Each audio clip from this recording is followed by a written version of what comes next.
Welcome back to another weekly chart breakdown. So today we're going to go over EURAUD. So not a lot happened last week, but then a lot happened at the same time. So let's put out our obvious highs, obvious lows. I want to put you here, and let's go down to the daily. Let's clean some things up on the daily. You know, same routine, same thing every week. I think we actually had you here, but you look better there.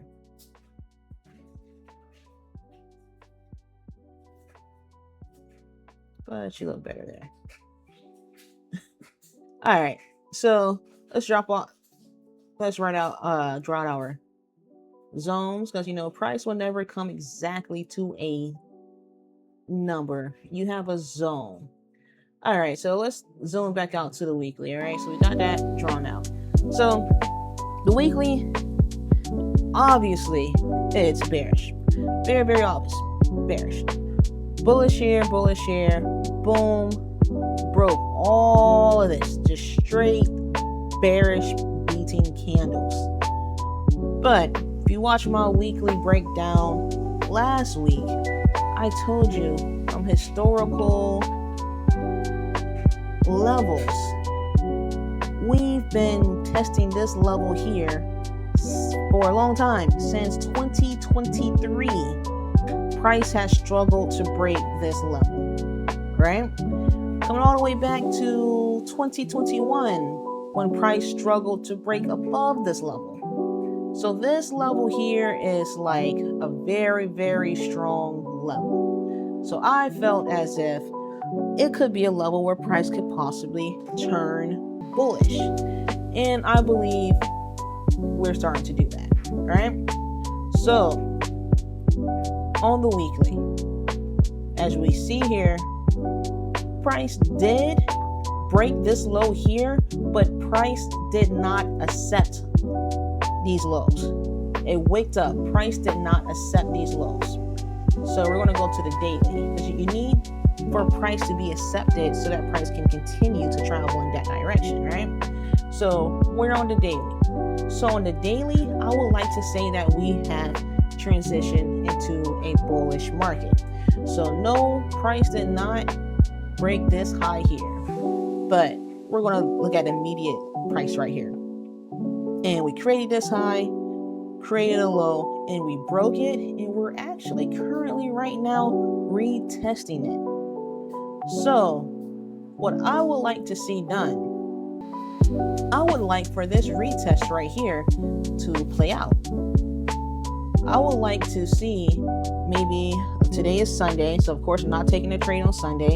I'm not taking a trade on Monday, because lots of things happen over the weekend in these markets, and Mondays are just like let me get it out of my system. Let me get it out of my system. And Tuesdays are like, okay, now let me actually produce the setup. So I've been catching a lot of my trades on Wednesdays and Thursdays. It won't always happen that way, but that's what I've been noticing, right? So I would like for price to dance here. I would like for price to dance here. I would not even mind if price breaks back down into this level here, and then we go to the lower time frame on the 1 hour or so, and then we see price turns bullish again. It starts breaking highs, and then we can catch this move up, right? And of course, we have this high right here that we can target. I would not target all the way up here. I will target this, because anything can happen. And as you can see with all this right here, price might get a little sticky right here anyway. So that's what I'm seeing for EURAUD. EURAUD, I believe that we have transitioned to a bullish market. And I want to drop down to the 4 hour real quick. And I would say let's just look for a setup. And on the 4 hour, it looks actually pretty good. You know, we have actually created a double bottom and then came back and retested this. But like I say, it's Sunday. I'm not taking a trade on Sunday, so I just need for a whole new set of market structure to form, and might end up taking a trade up here or so, and then catching it up here. So that's what we're gonna do for EURAUD. Just wait for market structure to set up. Wait for market structure to shift bullish, you know, later on in the week. That's key. All right, so let's go to my favorite pair, if you don't know. Let's get rid of these alerts here.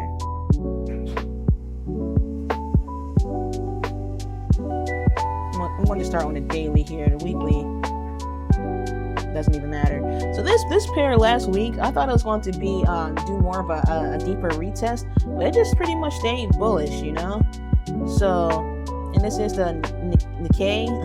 I can never pronounce it, but it just pretty much stayed bullish last week. We're on the daily here. Let's go down to the 4-hour. I do trade this on the lower time frame, so that's why I'm starting on the daily. And yeah, let's just clean this up a bit here.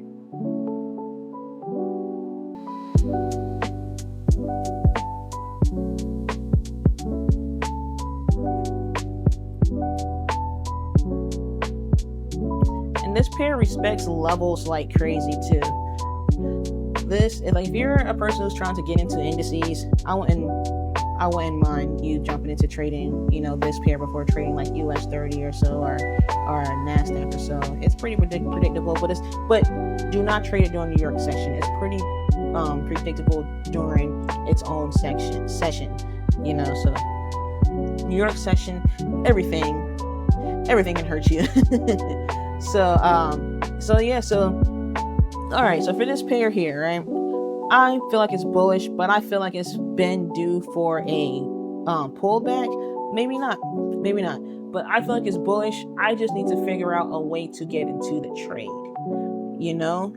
So one thing that I know that this pair does is that it will go on a run, and then it'll have a day or so where it will just drop,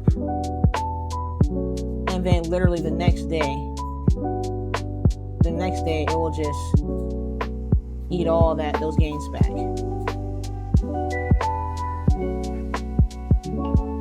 As you can see here, it'll go on a run, drop, eat all the gains back up.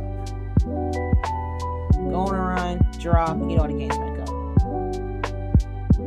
And that's kind of what this pair does. See, go on a run, drop, eat everything back up. And so yeah, so that's what I'm trying to do. Like here, even here, run, drop, eat everything back up. So I'm just going to wait, because we're bullish. Rarely do I ever take sells on this pair, you know. So I'm just going to wait and see what happens.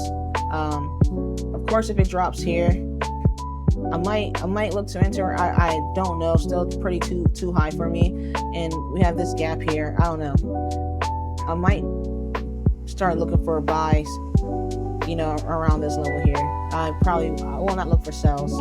So let's go to USDJPY and see what's going on there.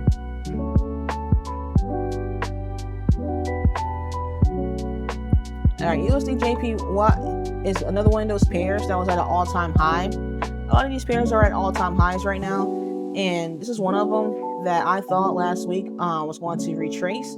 And as you can see, like you don't know what price is going to do. You don't know what the markets are going to do. They're going to do whatever they want to do. So you should never be trying to predict the market. You can have a bias, you can create a bias, but you should not be placing trades based off of your prediction, like what you think the market is going to do. You need to be more reactive, like reacting to what the market is actually presenting to you. Because we were been at all-time highs that have not been broken. The last time we were up here as 2024, you know, and later in 2024 when we got up here, it tanked. And you know, we earlier this year we got up here and we've been struggling to break up here. So I'm not sure these are all-time highs. Let's see. All right, I don't see anything else over there. Yeah, so all-time highs. So so this is the weekly. Let's drop down to the daily. And even on the daily, price kind of looks pretty ugly. Price kind of for sure looks ugly.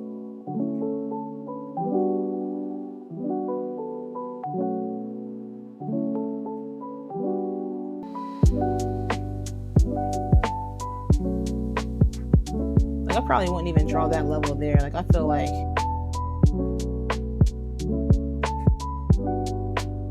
that's more so of what I'm seeing here. So yeah, so we've broken these highs here, you know, we've broken these highs. So you can wait for price to retest and keep going, or you can be super patient and wait for the break here. It's like, for me, I don't like to take trades if there's no history, past history, that tells me what the market is doing or has done at these certain price levels. So I don't know what the market has done at this price level. So although we've broken these highs here, I still wouldn't even be comfortable if price came back down here and retested this level and then continued up. I kind of wouldn't be comfortable with that. You know, I wouldn't mind seeing a break and retest and taking some shorts. You feel me?